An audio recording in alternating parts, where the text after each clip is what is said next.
Thanks, Jim, and good afternoon, everyone. I'm delighted to be here today. I would like to thank specifically Porrick and his team in QQI for the invitation to address today's webinar on the roadmap to the International Education Mark on behalf of the Department of Further and Higher Education, Research, Innovation and Science.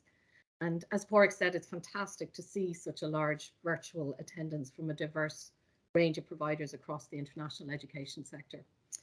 Today, I would like to cover the following key points: the development of the new International Education Research and Innovation Strategy and the role of the International Education Mark within that, the importance of the International Education Mark in supporting the recovery of the international education sector post-COVID, in enhancing quality, in underpinning a new regulatory framework for the English language education sector, and also in promoting Ireland as a destination of choice for international education students. Ireland has always had a strong track record in the field of international education, especially in the area of English language education. And you will be aware that in February, Minister Harris published a report on Ireland's previous international education strategy entitled Irish Educated, Globally Connected, an International Strategy for Ireland 2016 to 2020. This report found that international education has proven to be a great success for Ireland, with the English language education sector alone generating employment for over 8,000 people and driving economic activity estimated at in excess of €1 billion as of 2019. So prior to the impacts of COVID-19, Ireland welcomed an estimated number in excess of 200,000 learners annually who travelled to our shores to study at one of our English language education providers, of which there are more than 200 providers. While the previous strategy has been very effective in achieving its overall objectives, the report highlights that the implementation of a new international education strategy will play a significant role in post-pandemic recovery of the international education sector. The pandemic has also shown that there is a need for a more comprehensive regulation of the English language education sector based on a defined statutory basis. Last month, the Minister also launched a consultation process to inform the development of a new international education research and innovation strategy. The new strategy, which will be published later this year, will be a high-level document setting ambitious yet achievable strategic goals and objectives to 2025, and it will play a key role in the recovery of Ireland's international education, research and innovation sectors post-pandemic, and will provide a framework on which to develop and strengthen existing and new connections. The consultation on the new strategy runs until the 6th of April, and all interested parties are encouraged to engage.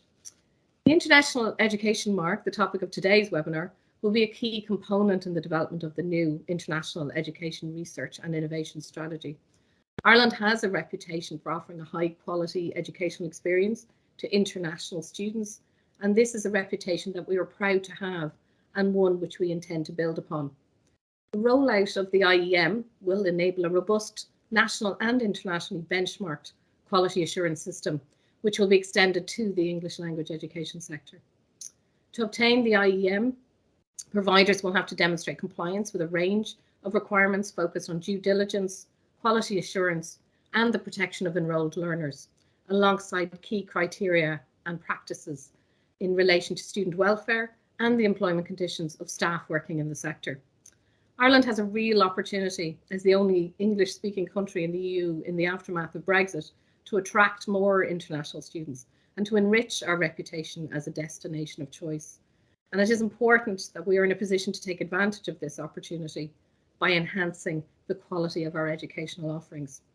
The IEM and the related codes of practice will establish clear standards for English language education provision and will underpin a new regulatory framework.